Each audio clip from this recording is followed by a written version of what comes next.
হরে কৃষ্ণ। কেউ যদি একাদশীর দিন একাদশীর উপবাসজনিত কারণে মৃত্যুবরণ করে তাহলে কি তার পাপ হবে? তার গতি কোথায় হবে? যিনি এই প্রশ্নটি করেছেন খুব ভালো প্রশ্ন করেছেন। আজকের এই ভিডিওতে সেই বিষয় নিয়ে কথা বলবো। তো এই কথাগুলো আপনারা মনোযোগ সহকারে শ্রবণ করবেন। তো শাস্ত্রে নির্জলা একাদশী ব্রত পালন করার কথা বলা আছে, কিন্তু যেহেতু এটি কলিযুগ, এই কলিযুগের মানুষ অন্নগত প্রাণ, অন্ন না খেয়ে থাকতে পারে না। তাই এই একাদশীকে 3টি স্তরে ভাগ করে দেওয়া হয়েছে: উত্তম, মধ্যম আর কনিষ্ঠ।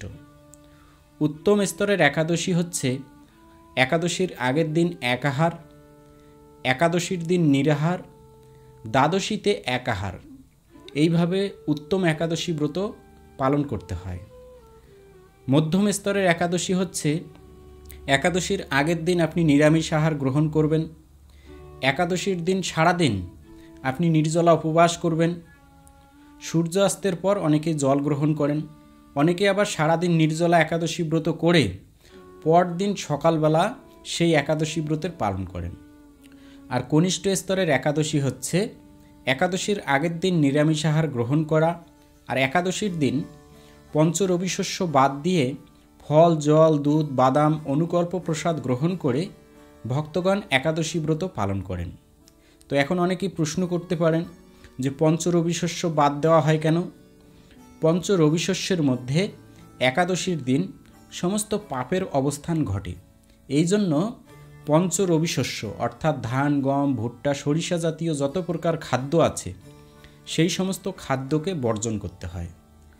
তারপরে দ্বাদশীর দিন যথাসময়ের মধ্যে পালন করতে হয়।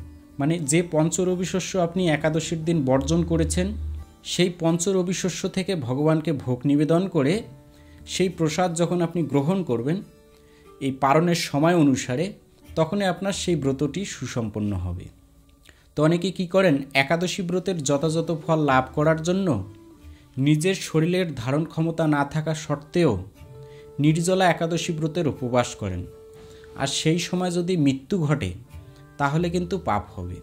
এ সম্পর্কে শাস্ত্রে বলা হয়েছে, ব্রহ্মখণ্ডে বলা হয়েছে, উপবাস অসমর্থশ্চ ফলমূল জলং প্রিবত নষ্টে শরীরে স ভবেত অন্যথা চ আত্মঘাতকা।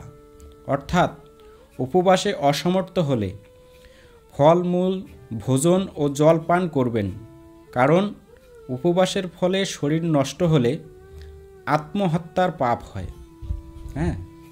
কেউ ইচ্ছাকৃতভাবে বা আপনার শরীরের ধারণ ক্ষমতা নেই কিন্তু আপনি নির্জলা উপবাস করছেন, আর ওই সময় যদি আপনার মৃত্যু ঘটে তাহলে আত্মহত্যাজনিত পাপ হবে।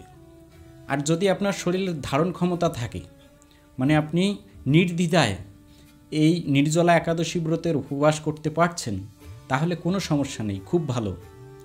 এই একাদশী ব্রতের উপবাস করলে আপনি যথাযথ ফল লাভ করতে পারবেন। তাই আপনার শরীরের ধারণ ক্ষমতা অনুসারে একাদশী ব্রত পালন করুন এবং একাদশী ব্রতের বিশেষ কৃপা লাভ করুন। তো আজকের আলোচনা এতটুকুই। এরকম নতুন নতুন ভিডিও সবার আগে পেতে এই বঙ্কুবিহারী টিভি চ্যানেলটি সাবস্ক্রাইব করে রাখুন এবং সাবস্ক্রাইবের পাশে থাকা বেল আইকনে ক্লিক করে অল বাটন সিলেক্ট করে দিয়ে রাখুন, যার মাধ্যমে আমি যখনই কোনো নতুন ভিডিও আপলোড করব সেই ভিডিওর নোটিফিকেশন আপনার কাছে চলে যাবে। সকলে ভালো থাকুন, সুস্থ থাকুন। আবার দেখা হবে পরবর্তী ভিডিও নিয়ে। হরে কৃষ্ণ।